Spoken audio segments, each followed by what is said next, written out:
اور پھر اللہ تعالیٰ اہم موضوع کے بارے میں بات کرتے ہیں، اور یہی وہ ٹاپک ہے جس پر میں اپنا آج کا سیشن ختم کرنا چاہوں گا، اور یہ بہت اہم ہے۔ اس سے پہلے 3 آیات روز آخرت کے بارے میں تھیں، اب ہیں والذین هم لفروجہم حافظون الا علی ازواجہم او ما ملکت ایمانہم فانہم غیر ملومین فمن ابتغى وراء ذلك فاولئک هم العادون۔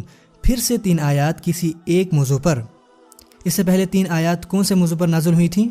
جو ایک ساتھ ہیں، قیامت کے بارے میں، اور اگلے موضوع پر بھی خاص 3 آیات نازل ہوئیں، اور آپ کو پتہ ہے وہ کیا ہے؟ بے حیائی، ان لوگوں کے بارے میں جو اپنی شرمگاہوں کی حفاظت کرتے ہیں۔ ہم اس وقت تقریباً سب سے بے حیا دور میں جی رہے ہیں، ایسے دور میں جہاں بے حیائی پورن ویڈیوز آپ کو ہر جگہ میسر ہیں، ہر جگہ۔ ایک ایسے دور میں جہاں pornography industry multi trillion dollar industry ہے، جس کا صرف ایک ہی ایجنڈا ہے، ایک ہی پوائنٹ ہے کہ آپ میں سے ہر کوئی اس میں دلچسپی لے، ہر مرد عورت بچہ اس چیز کو دیکھے، اور وہ امید کرتے ہیں کہ آپ اس کے عادی بنیں تاکہ ان کے کاروبار میں مزید اضافہ ہو جائے۔ اور اس فحاشی کا نتیجہ یہ ہے کہ لوگ انسانیت سے گر کر جانور بنتے جا رہے ہیں، جنسی جانور۔ اور بدقسمتی سے آپ میں سے کچھ لوگ ان چیزوں کو دیکھنے کے عادی ہو چکے ہیں، ان کو بار بار دیکھتے ہیں اور ان کو اپنے موبائل میں سیو کرتے ہیں، اور آپ ان کو برا نہیں سمجھتے اور اپنے آپ کو جسٹیفائی کرتے ہیں۔ بعض اوقات آپ کو برائی کا احساس ہوتا ہے، لیکن پھر بھی آپ وہ چیز دوبارہ دیکھتے ہیں اور سوچتے ہیں کہ یار کم از کم میں کسی کو نقصان تو نہیں پہنچا رہا نا، کسی کے ساتھ تو نہیں کر رہا، میں تو بس دیکھ رہا ہوں، اٹس اوکے۔ آپ کو پتہ ہے آپ کے ساتھ کیا ہو رہا ہے؟ اندر ہی اندر آپ کی روح کٹ رہی ہے، آپ کے اندر روح باقی نہیں رہ رہی، اس لیے آپ کی نمازیں خالی ہوتی جا رہی ہیں اور آپ کی آنکھوں سے آنسو ختم ہو رہے ہیں، کیونکہ آپ کے دل سے اللہ کا خوف جا چکا ہے اس فلت کی وجہ سے جو آپ بار بار دیکھ رہے ہیں، جو آپ کو انسان سے جانور میں تبدیل کر رہی ہے۔ یہاں تک کہ آپ کی نظر جب آپ کے پاس سے کوئی عورت گزرتی ہے تو وہ آپ کو انسان نہیں لگتی، وہ آپ کو گوشت کا ٹکڑا لگتا ہے جس پہ جانور جھپٹتے ہیں۔ آپ کو نہیں لگتا کہ وہ کوئی انسان ہے جو عزت ڈیزرو کرتا ہے۔ آپ ہر کسی کو دیکھتے ہو اور ہر چیز کو دیکھتے ہو، بڑی مشکل سے آپ اپنی نظروں کو نیچے کرتے ہو، چاہے آپ سب وے پر ہو یا کیمپس میں ہو یا کام پر ہو یا سڑک پر ہو، یہاں تک کہ آپ کو کوئی بل بورڈ نظر آ جائے، آپ 1 نہیں 2 نہیں 3 بار دیکھو گے۔ آپ کوئی موقع نہیں چھوڑتے اپنی روح کو ٹھیس پہنچانے کا، اپنی آنکھوں سے، اپنی نظروں سے، اور آپ پوری طرح اس چیز کے عادی ہو چکے ہو۔ اور پھر آپ پوچھتے ہیں کہ بھائی نمازوں میں خشوع کیسے لایا جائے؟ کس دنیا میں آپ رہ رہے ہیں؟ کس دنیا میں؟ ایھا الاخوہ، مائی برادرز، خاص طور پر آپ، I know some sisters have this issue too. It's a sad reality. پر ایک جنگ ہے یہ، بلکہ یہ کسی بھی جنگ سے زیادہ خطرناک ہے، کیونکہ اس کے اندر ہماری روحیں تباہ ہو رہی ہیں، اور یہ چیزیں ہمارے گھروں تک آ رہی ہیں۔ میں اپنے بچوں کو ایسی چیزوں سے جتنا ہو سکے اتنا بچانے کی کوشش کروں گا، لیکن وہی بچہ جب اسکول جائے گا، اور بے شک وہ اسلامک اسکول ہو، اس بات کا بہت بڑا امکان ہے کہ اس کا کوئی دوست، اس کا کوئی کلاس فیلو اپنے فون سے، اپنے آئی پیڈ سے کہے کہ بھائی یہ دیکھو ذرا، یہ حقیقت ہے، یہ کوئی من گھڑت بات نہیں ہے۔ مجھے اپنے بچوں کو تیار کرنا ہے اس دنیا میں، اس بے حیا دنیا میں جس میں وہ بڑے ہو رہے ہیں۔ اس سے بچنا مشکل ہے کیونکہ یہ فتنہ ہر طرف ہے۔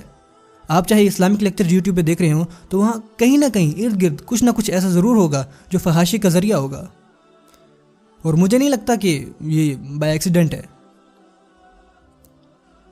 ہوتا کیا ہے کہ آپ ایک اچھی ویڈیو دیکھ رہے ہوتے ہو اور آپ کو کچھ نظر آتا ہے اور آپ وہاں کلک کرتے ہو، کرتے and you and up watching discussing things.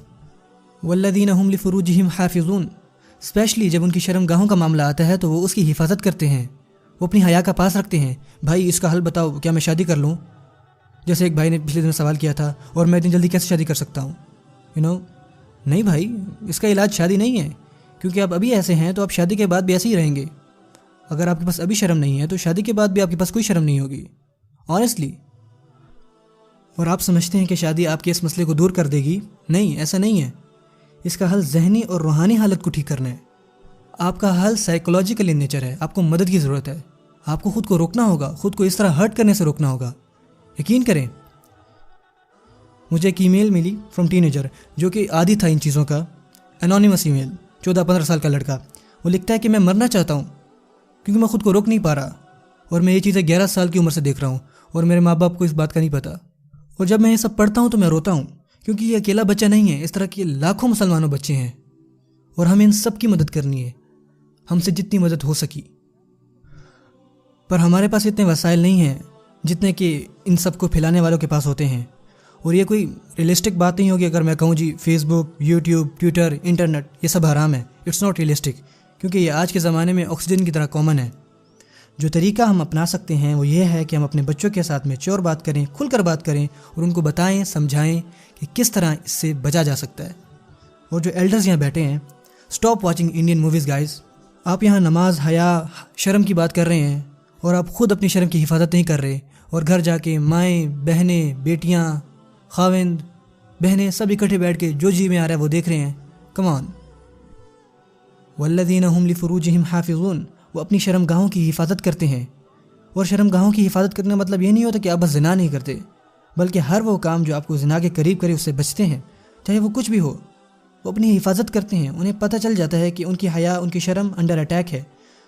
وہ جان لیتے ہیں کہ یہاں ان کا ویک پوائنٹ ہے. یہ خواہشات اللہ نے ہمیں ڈالی ہیں جو کہ بہت مضبوط ہیں، اور اللہ نے کسی خاص وجہ کے تحت ان کو ہمارے اندر ڈالا ہے. اور یہ آپ جانتے ہیں، اور آپ کے پاس ہے، یہ آپ جانتے ہیں. اور آپ اس آزمائش سے ہر روز گزرتے ہیں، اور خاص کر کے اس شہر میں. پر آپ کو اپنی حفاظت کے لیے خصوصی اقدامات کرنے پڑیں گے. یہ پیسیج کوئی ہائی گولز کے بارے میں نہیں ہے، یہ کم سے کم کے بارے میں ہے. کم سے کم اپنی حفاظت کریں. کم سے کم بے حیائی سے بچیں. اپنے نفس کے خلاف جائیں. اپنے آپ پر قابو رکھیں. مجھے پتہ ہے آپ میں سے کچھ نے ان چیزوں کو چھوڑنے کی کوشش کی ہے، لیکن وہ پھر سے واپس آئے. آپ نے پھر کوشش کی لیکن آپ پھر سے واپس آ گئے، اور آپ نے پھر سے کوشش کی لیکن آپ پھر سے واپس آ گئے. آپ بار بار کوشش کر رہے ہیں، آپ اسٹرگل کر رہے ہیں. آپ ہمت نہ ہاریں. اپنے آپ کو دیکھیں. تنہائی میں رہنا بند کریں. اچھے دوستوں کے ساتھ رہیں، باہر رہیں. اگر آپ نے پڑھنا ہے تو کہیں اور پڑھیں، لائبریری جا کے پڑھیں. وہاں پڑھیں جہاں لوگ ہوں، کیونکہ جب آپ اکیلے ہوتے ہو شیطان آپ کو گھیر لیتا ہے. اور اگر اللہ کا خوف نہیں تو لوگوں کا خوف کام آ جائے گا. At least something is better than nothing. اور جتنے بھی یہاں پیرنٹس بیٹھے ہیں ان کے لیے، اگر آپ کے پاس گھر میں کمپیوٹر ہے تو پلیز اس کو لیپ ٹاپ مت بنائیں. گھر میں ڈیسک ٹاپ لے کے آئیں، اور جتنا بڑا آپ مانیٹر لا سکتے ہیں اتنا بڑا مانیٹر گھر میں لے کے آئیں. اور میک شیور کہ آپ اس کو کچن میں یا ڈائننگ روم میں رکھتے ہیں.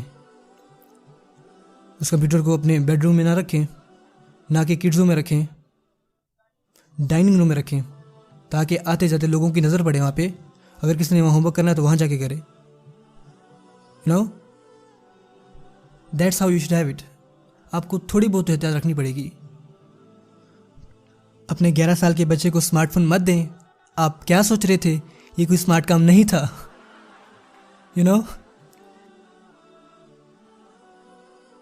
سیریسلی میں کیا دیکھتا ہوں 5ویں کلاس کے بچے کے پاس آئی فون 5. میرے پاس نہیں آئی فون 5 with 4G. آپ کو پتہ ہے کتنی خطرناک چیزیں ہیں سب. والذین هم لفروجہم حافظون الا علی ازواجہم، مگر اپنی بیویوں یا اپنے ہاتھ کے مال کنیزوں سے، او ما ملکت ایمانہم فانہم غیر ملومین، کہ ان پر کچھ ملامت نہیں.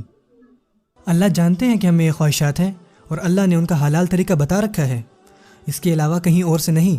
اور بائی دا وے، جو لوگ اس چیز کے عادی ہو جاتے ہیں اور جن کی حیا کی سینسز جاتی رہتی ہیں، اوور ایکسپوزڈ ہو جاتے ہیں، تو ان کی جو میرج لائف ہوتی ہے وہ بھی برباد ہو جاتی ہے. ان کو کوئی فائدہ نہیں دیتی. ان کے ذہن میں ایک ورچوئل آئیڈیا ہوتا ہے کہ what pleasure means but they don't find pleasure in their spouse anymore.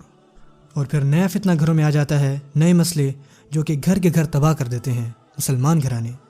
اور ایسا ہو رہا ہے. سو اللہ ان لوگوں کی یہاں بات کرتے ہیں کہ جو نماز ادا کرتے ہیں، اور وہ فرما رہے ہیں کہ میں ان کا یہاں ذکر کر رہا ہوں کیونکہ یہ موصوف ہیں المصلین. اور پھر تمام الذین کی آیت اور اسماء موصولہ یا پھر وصف ان کی صفہ، جس کا مطلب تمام نماز قائم کرنے والے، تمام جو اپنی شرمگاہوں کی حفاظت کرتے ہیں، جو قیامت الدین سے گھبراتے ہیں، اور وہ لوگ جو استقامت سے نماز پڑھتے ہیں، اس پر قائم رہتے ہیں. یہ ہیں وہ لوگ. فمن ابتغى وراء ذلك فاولئک هم العادون. اور جو لوگ ان کے سوا اور کے خواستگار ہوں وہ حد سے نکل جانے والے ہیں. This is an act of aggression. یہاں پہ عدو مینشن کیا گیا ہے. عدو یعنی کہ عادن سے عدو، عادہ یا عدو. العادون العداوہ کہتے ہیں دشمنی کو، دشمنی کو. سو اللہ فرماتے ہیں کہ جو اپنی خواہشات کو حلال حدود سے باہر نکالتا ہے، جو بھی ایسا کرتا ہے تو وہ آ جاتا ہے جارحیت کے زمرے میں، ایکٹ آف ایگریشن کی. پر سوال آتا ہے کہ ایگریشن کس کے خلاف؟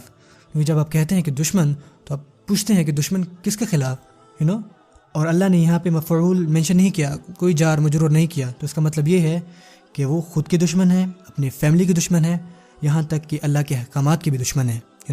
جو سب سے قیمتی چیز ہمارے پاس ہے وہ ہے ہمارے دل، اور بے حیائی قلب کو برباد کر دیتی ہے، اور سب سے اہم چیز جو ہے وہ ہے ہمارا ایمان، اور یہ بے حیا چیزیں ایمان کو تباہ و برباد کر دیتی ہیں۔ خود کے ساتھ ایسا مت ہونے دیں۔ اور میں اس بارے میں صرف بات کر سکتا ہوں، میں آپ کو کچھ بھی کرنے سے روک نہیں سکتا، اور کوئی بھی نہیں آپ کو روک سکتا۔